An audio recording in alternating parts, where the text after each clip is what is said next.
one of the ways that I determine my answers now, when I need to make a decision about something, whether it be travel or something else in my life, is I ask myself this one profound question: will you regret it? What will you regret more? Doing it or not doing it? Right? And I had to ask myself that, because then I asked myself, regardless of how it turns out, so you see I'm going deeper, regardless to what the consequences are, which would you regret more? Would you regret the consequences? Or would you regret that you didn't do it? You didn't have the courage. You didn't give yourself permission. I found out with me, there are some things in my life that I want to do regardless of the consequences. If you're not, welcome to my channel where I'm redefining my 60s on my own terms. And today's episode, I'm going to be talking about redefining regret. Is there anybody who's listening to me that, as this year is coming to a close and you're about to embark on a new year, that in your evaluation of this year, maybe previous years, there's something that you regret? Maybe you regret not calling someone and the next thing you heard, they had died. Maybe you regret not telling someone that you love them or that you had feelings for them, and next thing you knew, they got married. Maybe you regret that you did not stay true to your commitment to your health and your wellness, and now you're in worse shape than you were in before. I think we all deal with regret, and to say that we don't, I think it's just not true. But regret does not have to be something that causes you discomfort and pain and guilt and shame. What I've learned about regret, and I have to co-sign on a podcast that I heard that Oprah did. I cannot remember the author's name, but I'm going to put his name in the description, where they actually talking about regret. And I'm going to paraphrase what the author said. This is how I heard it: that regret need not be something bad. It can actually be a catalyst for change, right? Or a catalyst for something new and better. It can help you to know yourself better, to grow, to change. It can be a catalyst for something different. And so at first I had never thought of regret like that. I never thought of regret in a positive light. I always thought of it in a negative light. And I think it's because of the shame and the guilt that I felt around it. But when he said that, something in me was able to look back, specifically at an area that I talked about, where my husband and I woke up one day and realized we had forgotten to travel. One of the things that brought us together in the first place was a desire for adventure. And I talk about it even more in my episode about redefining travel. But one of those things that I don't know if I said it in that episode or not, but for me, it was a regret. When I realized that we were about to celebrate 10 years together, where travel or desire to travel, to see the world, to have new experiences, to have adventure was what brought us together, but that we in our 10 years had not made travel a priority, it was a regret. It was a regret that at 65 years old, I could only think of traveling to 2 places internationally in the last 10 years. One was Montreal, Canada, and the other one was a cruise to the Bahamas. Otherwise, let's see, I went to Philadelphia when I was a little girl and stayed with my aunt during the summer. I went to Buffalo, New York for a singles conference, a Christian singles conference that I didn't enjoy very much because it was so cold. Buffalo is cold. But as far as other places, actually, I've traveled to Atlanta, New York, but I mean like traveling. I've never been to the West Coast. I've never been to Los Angeles. I've never been to California. I've never been to Vegas. I've never been to the Virgin Islands. I've never been to Puerto Rico. I've never been to Paris. And that's my living list dream. My living list dream is to go to Paris. Truly. And the next place after that is Hawaii. And so here we have been, my husband and I have been married almost 10 years. And we talked about going to Paris. And it's been 10 years. And we haven't done it yet. So that's a regret of mine. It's a regret of mine, not necessarily that we haven't, but that I haven't. Because at the end of the day, as much as I love my husband, this is my life. I'm living my life. And I can't blame somebody else for something that I deprived myself on.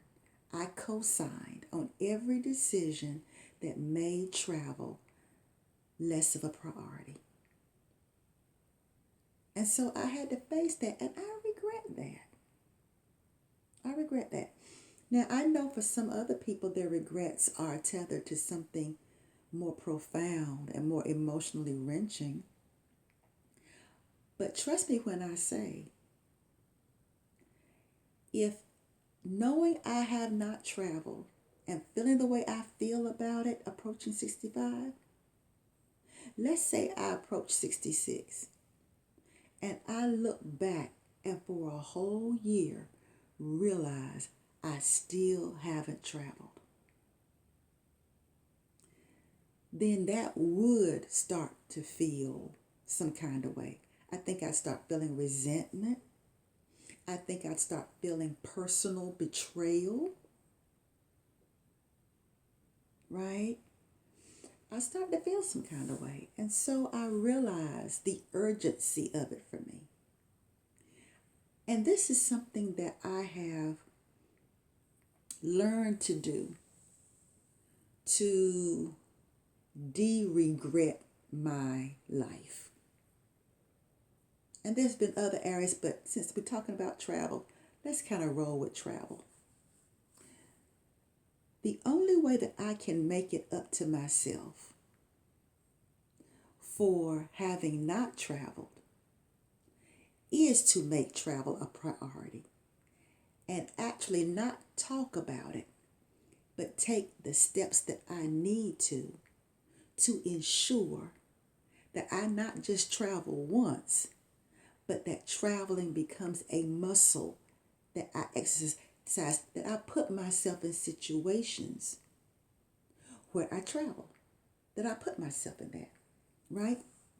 And I've learned that by doing that, it takes the fangs and the angst and the guilt out of regret. It doesn't make it as hard. As a matter of fact, it turns regret inside out. It makes regret a catalyst. Because I had to ask myself, what is it that I need to do to make sure that next year this time I won't be sitting in front of my computer lamenting that I still haven't traveled? What do I need to put in place so I can be true to my commitment to travel? Right? One of the ways that I did that was by Googling places to travel. And in Googling places to travel, in Googling Paris, in Googling Hawaii, in Googling and doing a search, I started seeing other things. I started seeing ebooks from people who travel, advice from people who travel groups. I looked at also methods, strategies for making travel more accessible and more affordable. And by doing these things, I started crafting myself a plan. I started looking at travel credit cards and looking at their introductions and how their introductions could accelerate my next travel because they give you a bonus, a boost of points. I started looking at host travel agencies, travel deals. I started doing those things, and by doing so, I am creating my own pathway to making sure that travel becomes a lifestyle for me, right? So that is one way that I could make sure that I don't have regrets next year this time, right? Something else, when I talked about a host travel agency, I decided to become a member of one as a travel advisor, a travel concierge, a travel consultant, if you will. So I am now learning more about the travel industry, and the information that I'm learning not only helps me and emboldens me to travel, but also that I can bring some people with me. I can help some other friends of mine who've been talking about wanting to travel, but have had all these different reasons that they've given themselves for not traveling, or that feel like it's out of reach for them because of the cost of traveling. And because I'm able to share some different strategies that I've learned and some different connections that I've made, and that I learn more about the travel industry, that I'm able to support them in their dreams of traveling. Oh, and before I end, I did think about this too.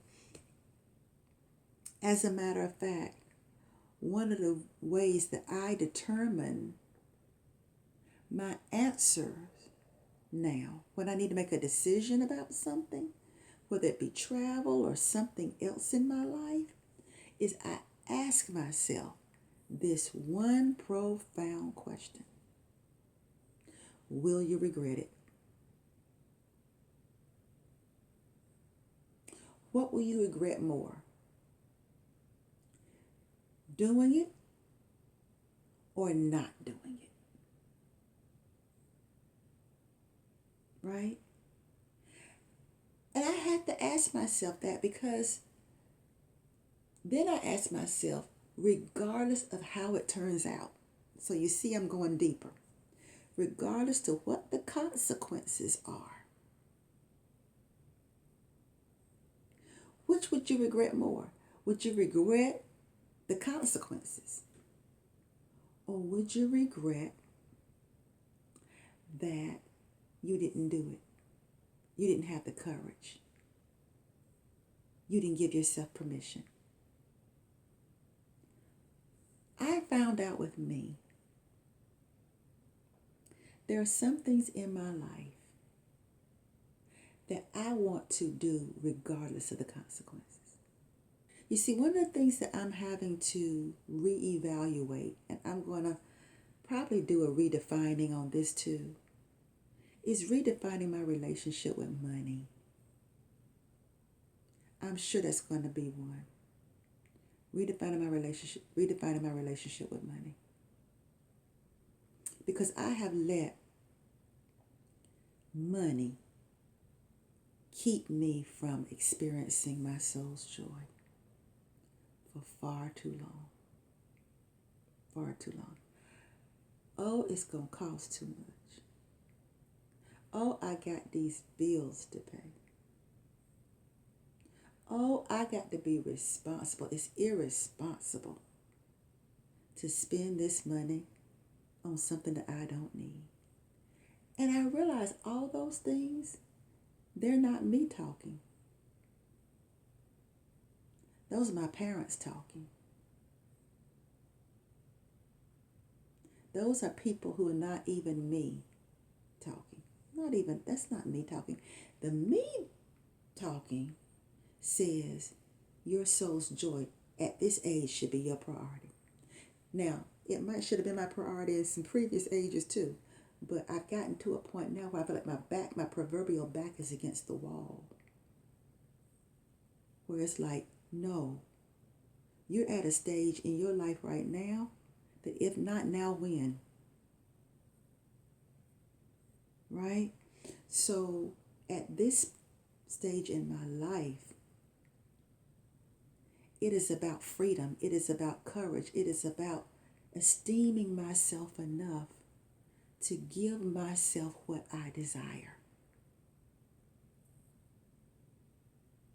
And by doing so, I am not blowing my money on anything because I'm worth it. Now, it took some reframing because if you have made money the end all be all, I had to get through the guilt and to redefine based on what's important to me. Living is important to me. Living is important to me. Not having regrets is important to me. Not having regrets. So the takeaways from this is,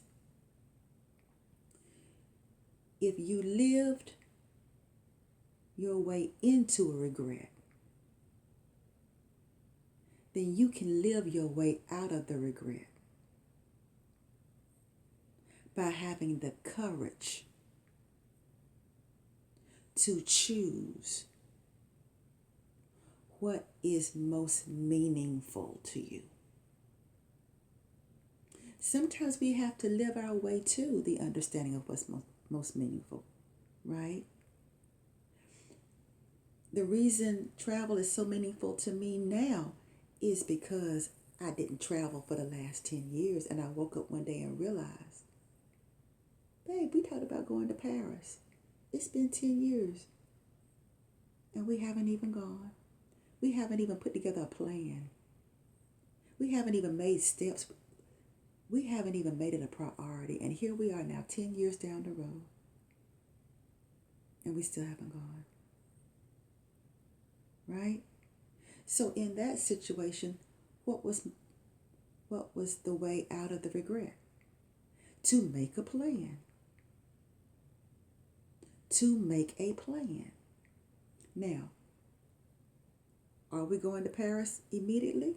No. No. But I made a plan to travel.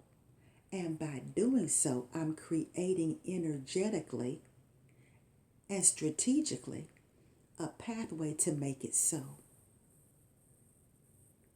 So it's no longer filed in here where I can easily be distracted.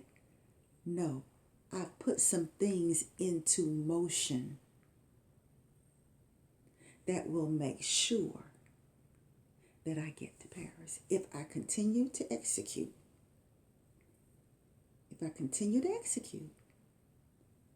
I will get to Paris. right? So I wanted to share that because I know around the holidays, especially around the holidays, it seems like that just triggers more and more regret for people. Regret that they didn't say, I love you. Regret that they didn't tell somebody how they really felt. Regret that they didn't hug their children more. Regret they didn't listen to their own intuition. Regret that they did not make themselves a priority. Or like in my situation, regretting that you didn't travel and see the world. And so there's some people that you can't go back and say, I love you too. But what about the people who are around you now? You have a chance to call somebody and say, I love you. Learn from the regret, right? Choose a different way. You might not be able to say that to that person that's gone, but you certainly can say it to the people in your life now. Maybe you can't hug that person that's gone, but you can hug people in your life now. Maybe you can't get back the 10 years of not traveling, but you can sure enough travel now. Right? Make a plan. Make a plan.